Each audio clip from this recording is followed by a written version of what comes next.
We're on a mission from God.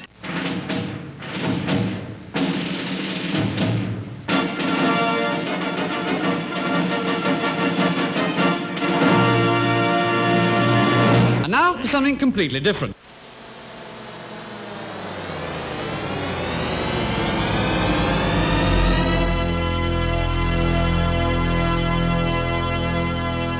Let's get ready to rumble!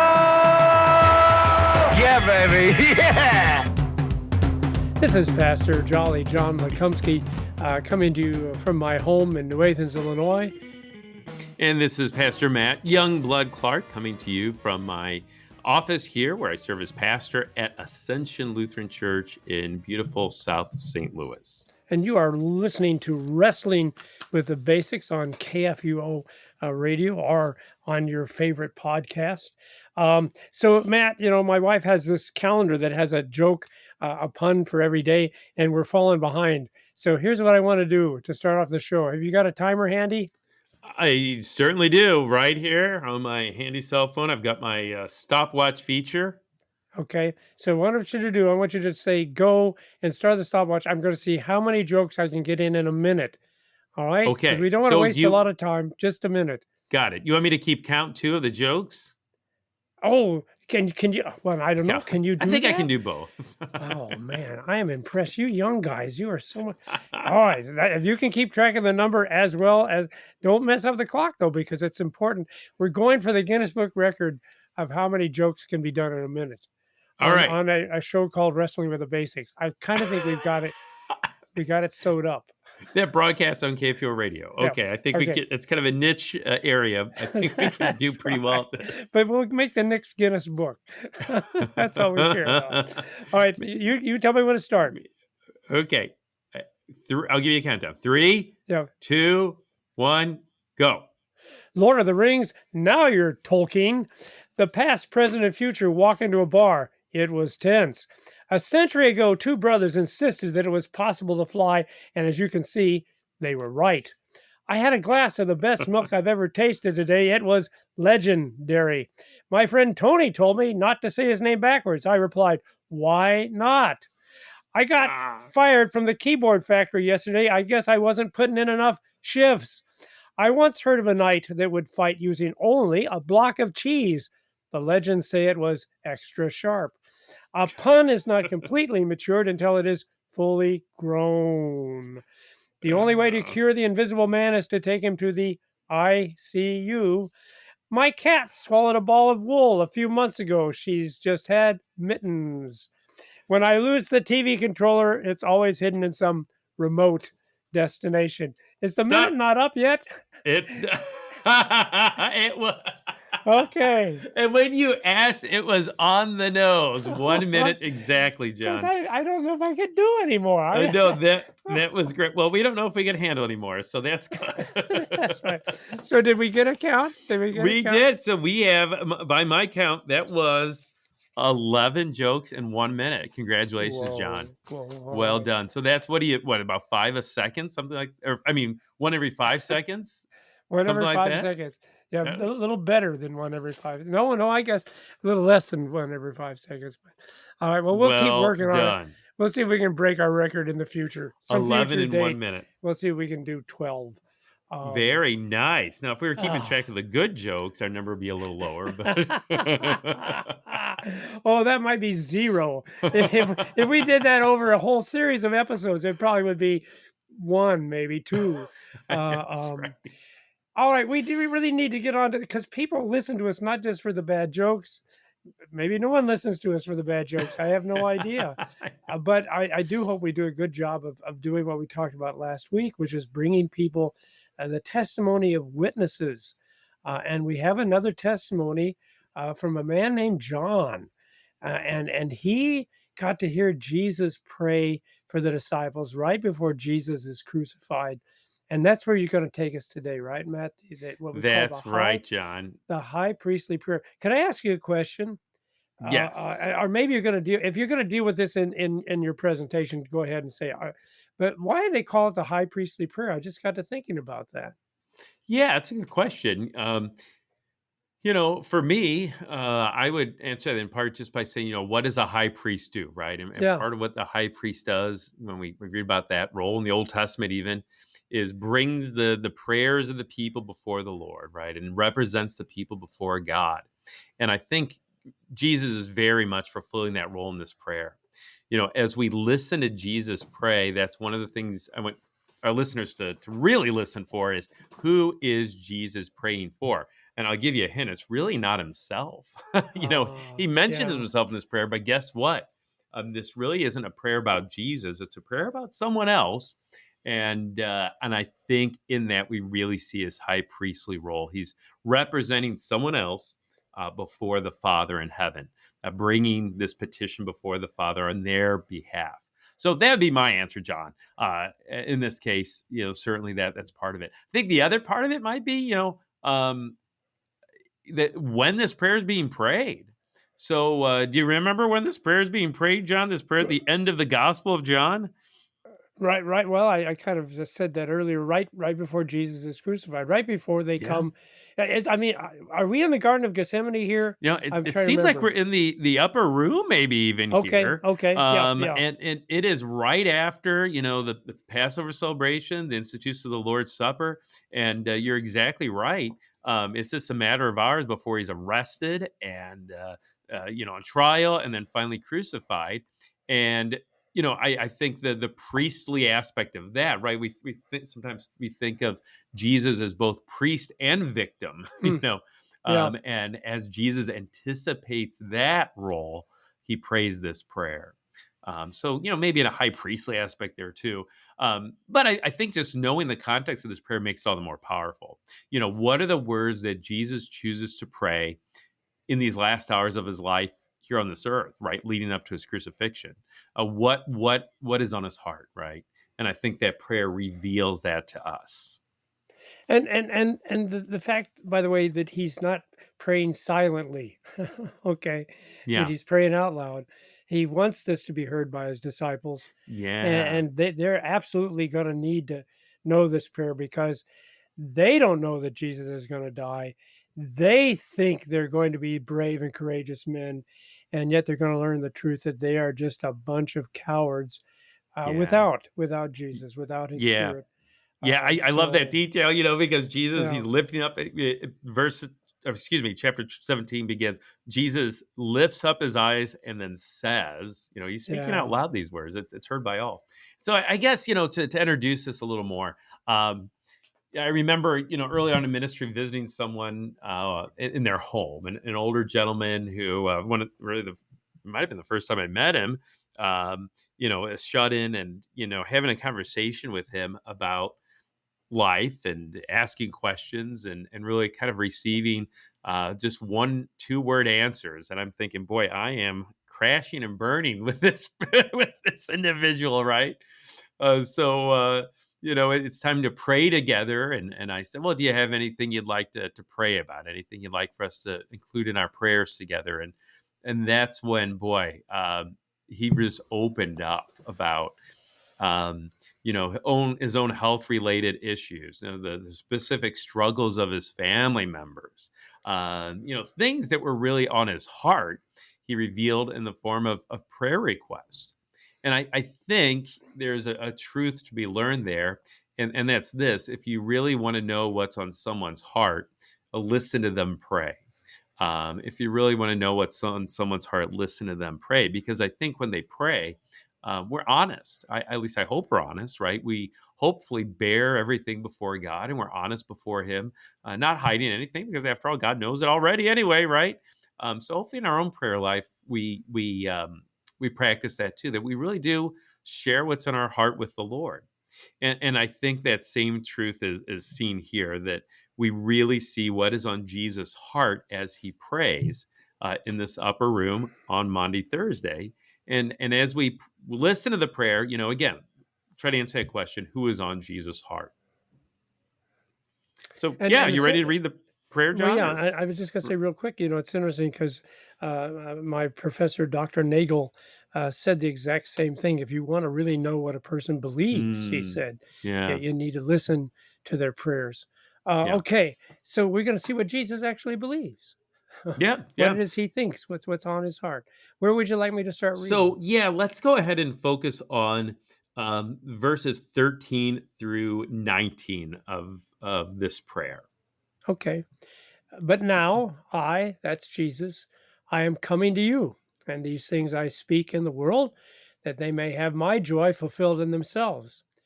I have given them your word, and the world has hated them because they are not of the world, just as I'm not of the world. I do not ask that you take them out of the world, but you keep them from the evil one. They are not of the world, just as I am not of the world. Sanctify them in the truth. Your word is truth. As you sent me into the world, so I have sent them into the world.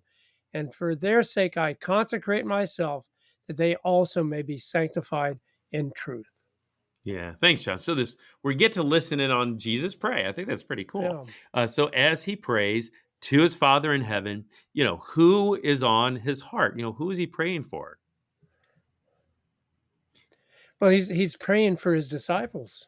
Yeah. So he's praying for his disciples, for his followers, and elsewhere in the prayer, we hear about praying for those who will follow and be his disciples through their witness. So he's praying for his followers, his disciples then, but even today by extension.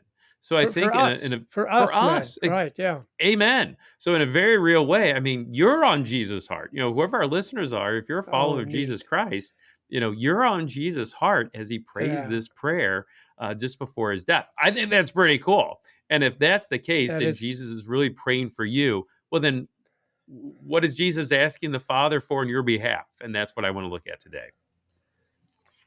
So And I guess one way to look at it is in those words where he says, "I have given them your word, and the world has hated them because they're not of the world, just as I'm not of the world. I do not ask that you take them out of the world, but that you keep them from the evil one, and then sanctify them in the truth. Your word is truth." Jesus is talking about the world here, and the cosmos. It's the Greek word here. And when Jesus uses that word, especially in this context, what seems to be the biggest distinguishing can't say the word distinguishing factor between the world and his followers. What makes the difference? And I think in the context of this prayer, we look at verse 13. John, what makes the difference between the world and the followers of Jesus Christ? well, Matt, I'm going to tell you, you have actually stumped me. So, Yeah. what is the difference? Well, yeah, I would say in this context, it's the word, the word. Okay. Yeah, I have. Verse 14 too. I've given them your word, and the world has hated them because they're not of the world. So Jesus has given his word to his followers, and they've believed it. They've accepted it. They've received it. Um, but the world hasn't. In fact, the world hates them because they've received the word. Yeah. So, Jesus followers have the word, and they know they receive the gospel of Jesus Christ. They believe it, by the power of the Holy Spirit. The world, on the other hand, hates his followers because of that. They've rejected his word. They rejected the message that Jesus is the Christ, the Son of God. And that, in this context, I think, is the biggest thing that distinguishes the followers of Jesus from the world is the word. How do they receive the word? Do they believe it or not? A word about And who Jesus is. and the thing is, I remember at the beginning of the Gospel of John where we are told the Word Yeah, became yeah, flesh. yeah. That's a So great connection. it's not like you're rejecting a teaching, Yeah. and maybe that's an important thing to remember. It's not like we're arguing about teaching; we're arguing about a person. His name is Jesus Christ. Mm, He has mhm, described to us mhm. who he is, what he's come for, what his reason, what he's done, and that's why the doctrine is so important. It's not just because it's some doctrine, but it is because it is Jesus Christ Himself. That's exactly right. Yeah, Yeah, I love that. The rejection of the word made flesh. Wow. yeah. I mean, that in the end, that's what distinguishes a Christian from the world is what do they think about Jesus, right? Is he God and Lord or not? Yeah. So I guess the question that I want to wrestle with today is, how does a Christian then live in the world? So if in that context, how does a Christian then live within the world? And so I want to suggest two possible ways, John. Uh, Okay. and then maybe one really good way. Okay, so kind of Okay. a heads up. All right, so All right. okay, so the one So I'm possible assuming way. I'm assuming the first two are not the way we should live in the Well, world. Is that that could what you're very well saying? be the case. Okay. But All at the right. same time, I think they're routes that some people take, Okay. For instance, one option I think is to just, well, as a Christian, blend into the rest of the world, right? Yeah. Because nobody likes to be hated. I don't like to be hated. So if Jesus is right, and if the world really does hate its followers, that's what he says here. Well, just blend in. Be a little less conspicuous as a Christian, less conspicuous as a church, maybe even just blend into the rest of the world. I think of one church, and I won't name names or denominations here, but there's one church here in St. Louis. Boy, it's in a nice part of town. It's on a main street. It is a beautiful stone church, over 100 years old, and it is, by all accounts, this church. Boy, they've got it all. It's enviable. Yep. Yep. They as you drive past it, you could tell though they've tried pretty hard to blend into the rest of the world. There's flags and signs in the front yard of the church, and they're very much reflect what the world says today, especially about issues like sexuality and things along those lines. Very much reflect the world's message. And then at the very corner of the property, there's one more sign. It's the biggest of the signs, and the sign just says "for sale."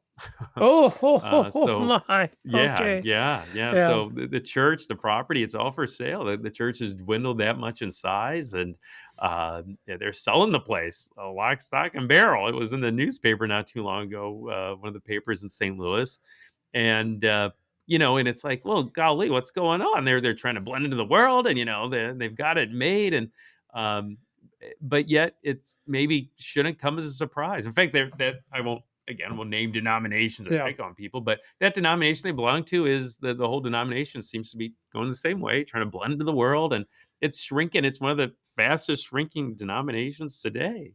But again, it doesn't come as a surprise in some ways, because if what we hear at church is no different than a show we watch on Netflix, well, then why come to church? I mean, streaming at home, that's more comfortable, and Netflix is probably more entertaining. So, why do I want to be active in a church and even sacrificial in a church that's no different than the rest of the world, right? Um, and what's the point, right? So again, yeah, the answer then isn't. I don't think Jesus' answer is to blend into the rest of the world. That's not what his prayer is about. Um, in fact, in his prayer, he says, if we're really in the Word, right, and a follower of Him, then yeah, we're set apart from the world. And I think of how the Word does that, especially the Word in baptism. That yeah, in our baptism, we were set apart. We were set apart from the rest of the world. We're conceived sinful. We're under the power of the devil until Christ claims us as His own, sets us apart from the rest of the world. And makes us his own in baptism. No longer citizens of the world, but instead we're heirs of heaven now. Why? Big difference. So yeah, don't blend in. Instead, no, Jesus is clear. You've been set apart by the word.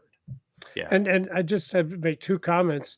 And number one is that's what the word sanctify. That word sanctify was yeah. used twice in the passage, and I just Yes. think people need to Yes. understand that's actually because we usually hear the word sanctify mean well you're good, right? Mhm. You're Mhm. sanctified, then you're good. But actually, what the word sanctify means is just what you said. It means you've been set apart. Love You're it. no Yeah. longer part of the Yeah. hoi polloi, as you might say. And of course, that's what we need to realize in baptism. We are different. We are different. We're set apart from the world. The question, though, and I'm sure you're going to get to it, is how are we different from the world? Okay, that's the question. How are we different from the world? And at the same time, I also would just throw in the reminder that we who have been set apart from the world also have been told that God loves the world. Okay, so just because we're set apart doesn't mean that he hates everybody else. But anyway, I don't want to jump the gun on what you got to say. So number one is no, we can't just blend in because Yeah. we don't blend in. If we're Christians, no, we are apart from the world. And I Yeah. can say that might mean some hatred for us.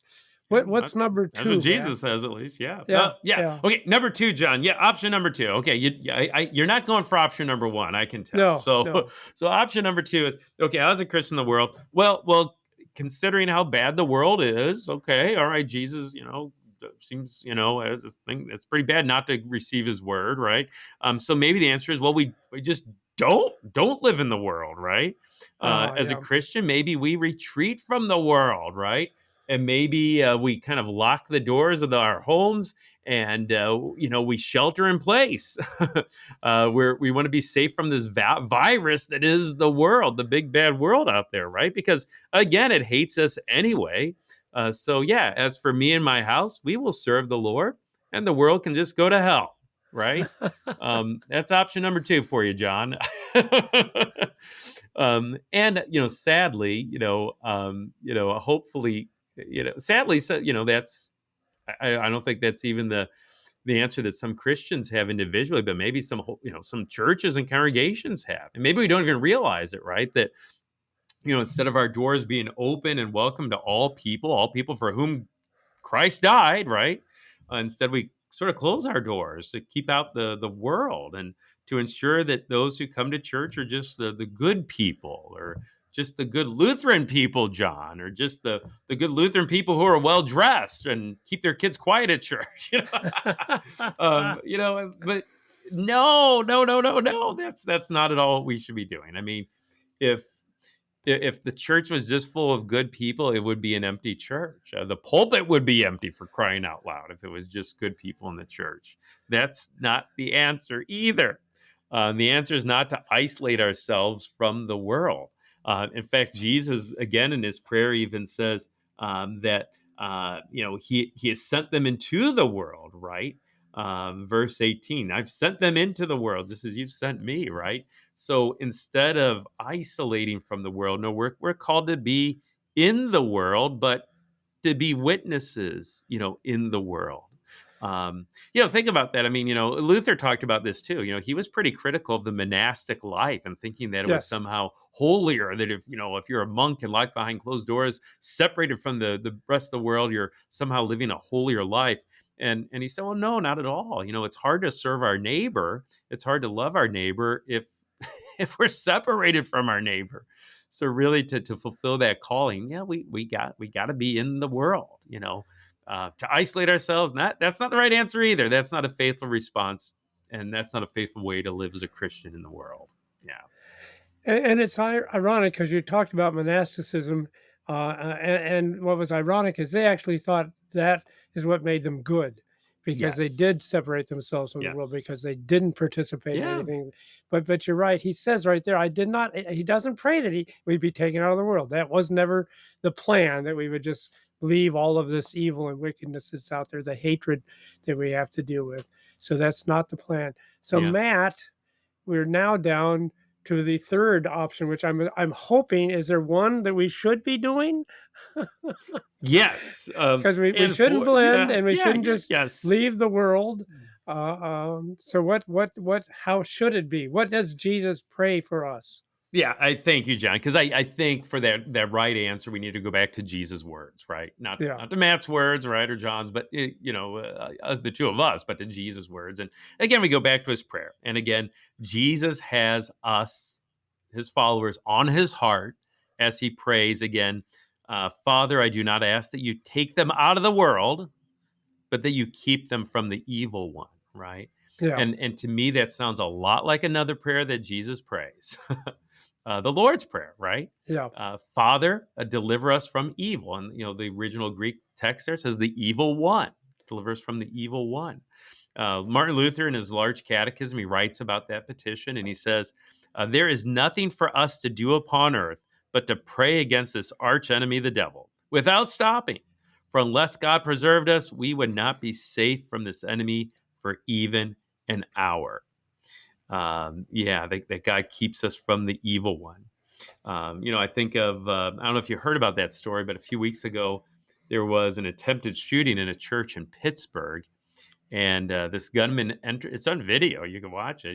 This gunman goes in the church, walks to the front, points his gun at the pastor, smiles at the guy, and then pulls the trigger.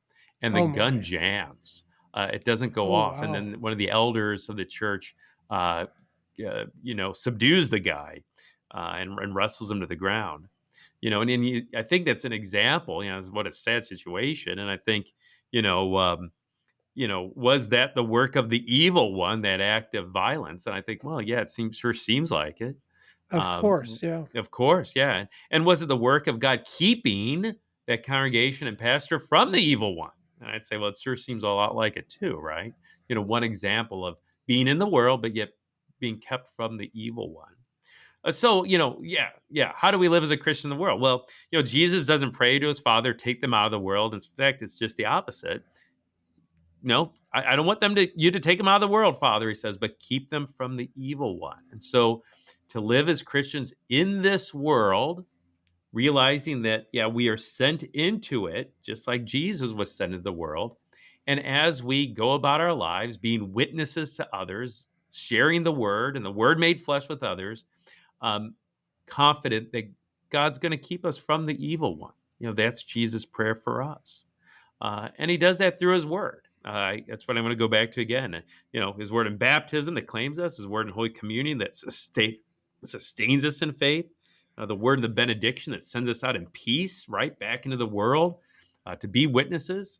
And most importantly, that word made flesh that you pointed out, that clinging to Jesus, the world, the hell itself, they can't harm us. Jesus and his death and his resurrection, he's overcome the world. That's what he says. So it's, again, no, we don't want to isolate from the world. We don't want to just blend into the world, but to live in the world as Christ's witnesses, bearing witness to the word, even as we're confident that God will keep us from the evil one. It's interesting that the prayer concludes that they may also be sanctified, and as we said, set aside in the truth. And the truth is, Matt, the world is evil, the world is wicked. No one's denying that. You talked about good Lutherans. There really are no good Lutherans. We're forgiven Lutherans. That's what we are, because we know we're part of the world. We have sinful flesh too.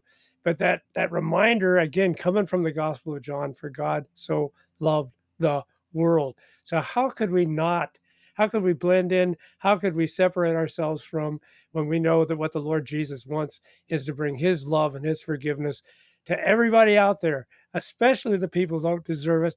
And we're the proof of the pudding, because he gave us that forgiveness, even though we didn't deserve it. Thanks, Matt. This has been Wrestling with the Basics.